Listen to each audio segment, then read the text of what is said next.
The US has been sneezing profusely. Is Africa catching a cold? This week on Hello, Mr. President, we look at the implications of Trump's decisions on Africa and reactions from across the continent. It's been just over a month since President Trump took over office, and what a few chaotic weeks it has been. First, the announcement that US aid, which provides humanitarian support from across the world, was placed on ice, a decision which sent shockwaves across the African continent. But many have argued that this could actually be an opportunity for Africa to rethink its approach with the rest of the world and its overdependence and reliance on foreign nations. I saw some people the other day crying, oh, I don't know, Trump has removed money. He said he's not giving us any more money. Watu wanalia. Why are you crying? It's not your government, it's not your country.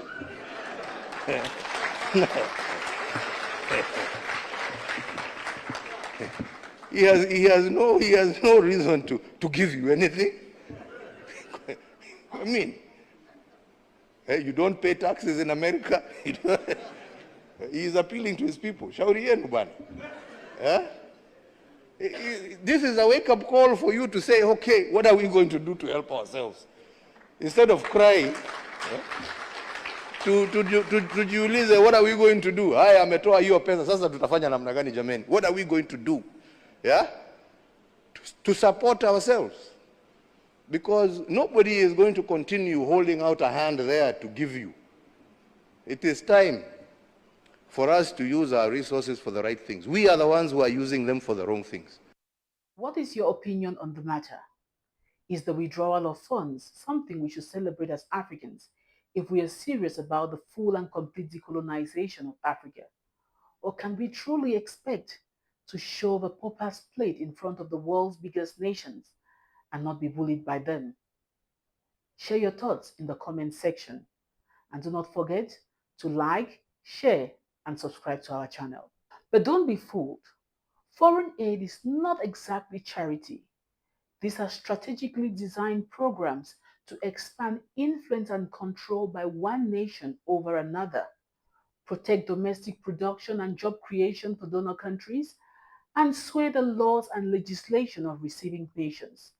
So in principle, foreign aid benefits the donor just as much as it does the beneficiary.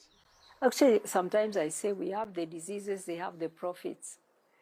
They make money.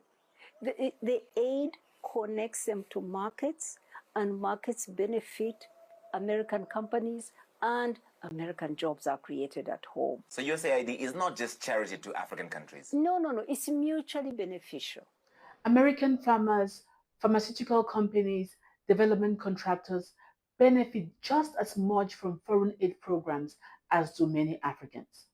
So when Trump comes to the realization that the attempted murder of US aides affects his own constituency just as much as it affects Africans, will African governments be in a position and will they be able to rewrite the rules of engagement, or shall we re-enter this dangerous alliance with no strategy?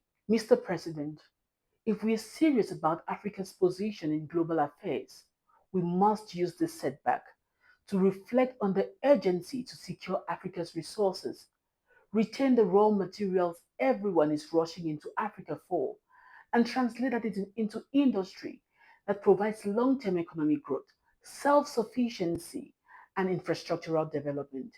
We simply cannot continue to rely on the whims and caprices of other nations if we're serious about self-determination, decolonization, and ending all forms of neocolonial exploitation.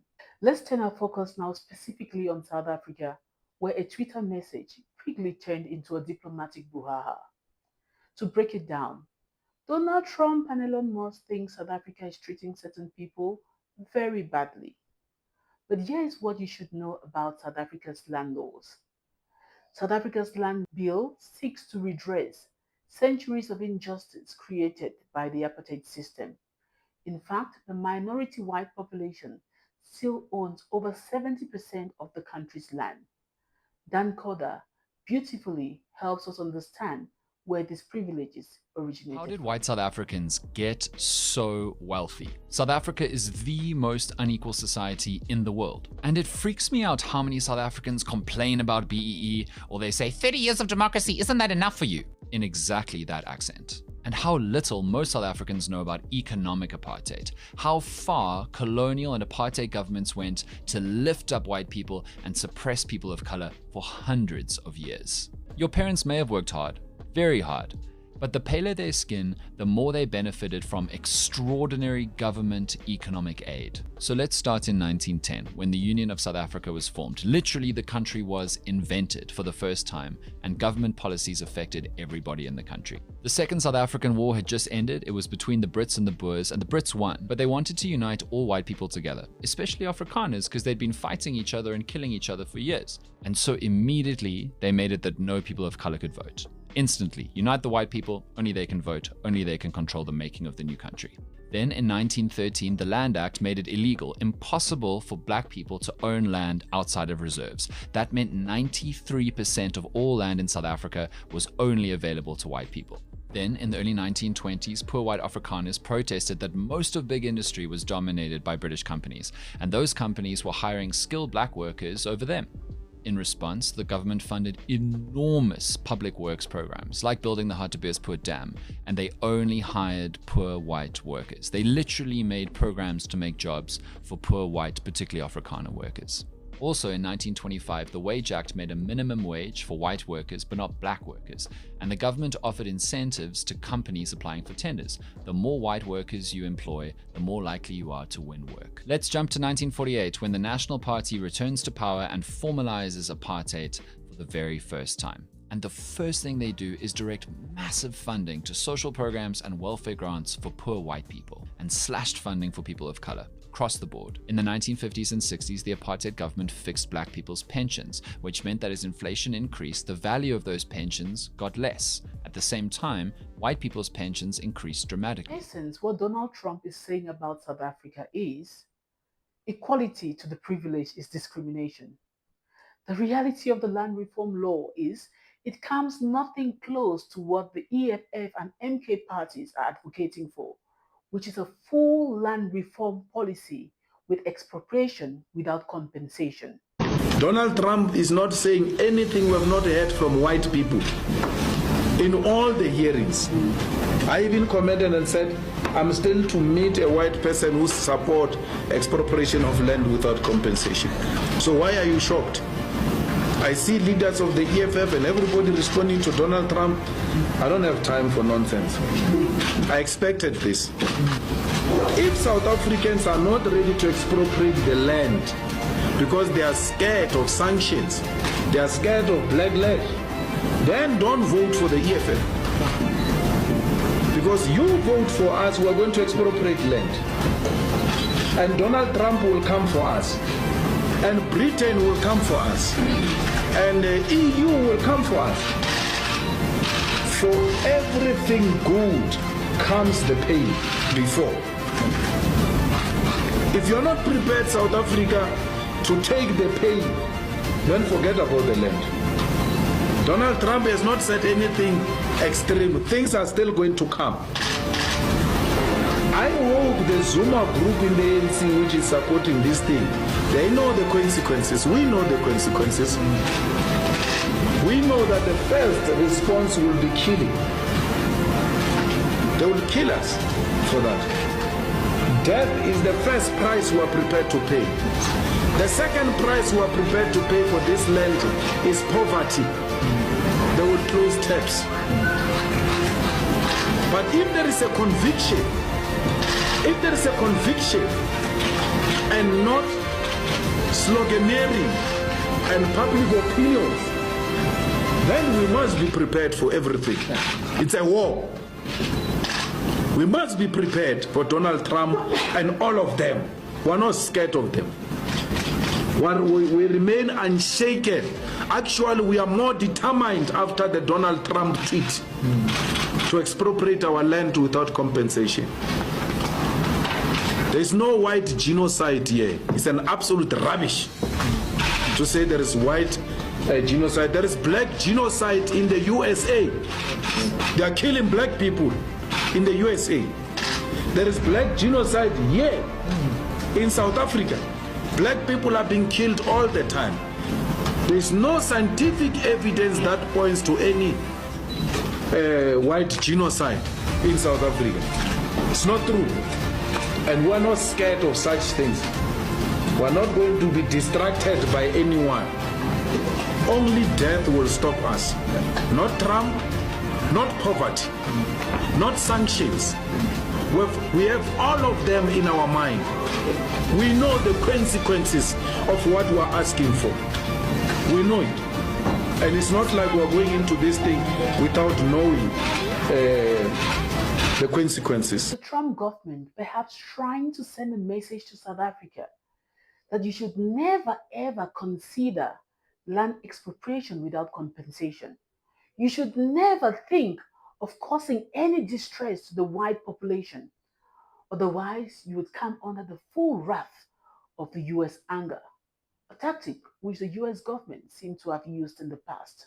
And if there is a country that has committed unspeakable atrocities in the world, it is the United States of America.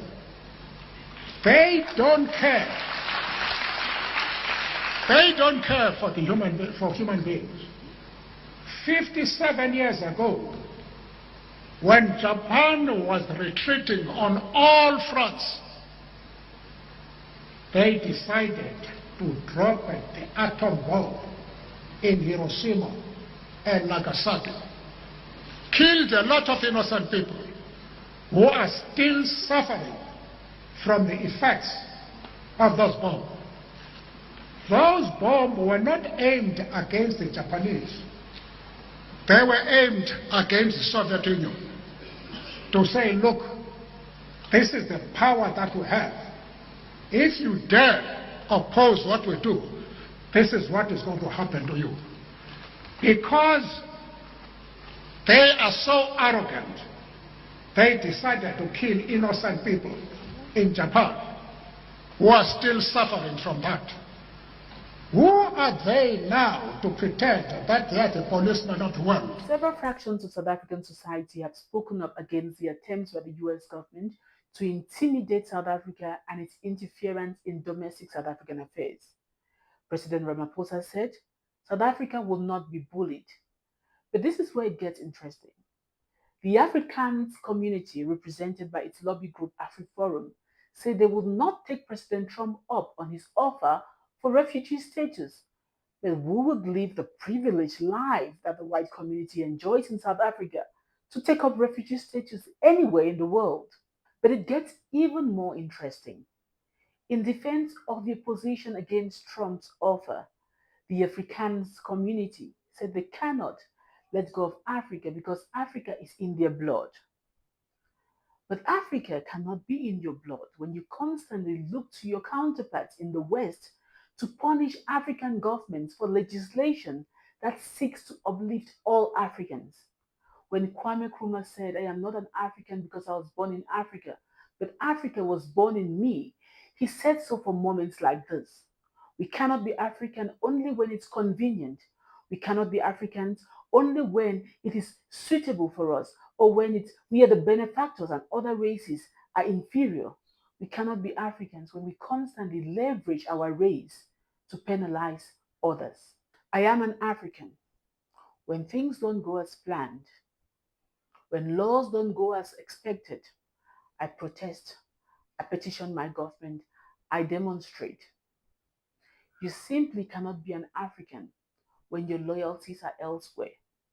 You simply cannot be an African when something un-African is born in you.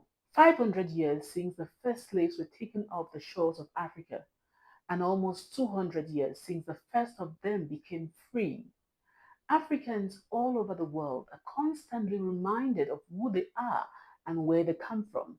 We call them African Americans, British African, Nigerian British, African whatsoever. And there are major psychological motives for these appellations. So let's not be fooled. It's not just Africans. Wherever you are and whoever you are, we all know what is born in us. Whether we're honest about it or not, is not the reality. The reality is everyone knows what is born in them. As we continue on our journey here on Hello, Mr. President, to unearth, unmask, and expose all forms of neo-colonial exploitation and influence, we leave with a rather unsettling question this week. Who is an African? Leave your thoughts in the comment section. And do not forget to like, share our videos, and subscribe to our channel. Until next time, remember, sticks in a bundle cannot be broken. Let's work together towards a united, peaceful, and prosperous Africa.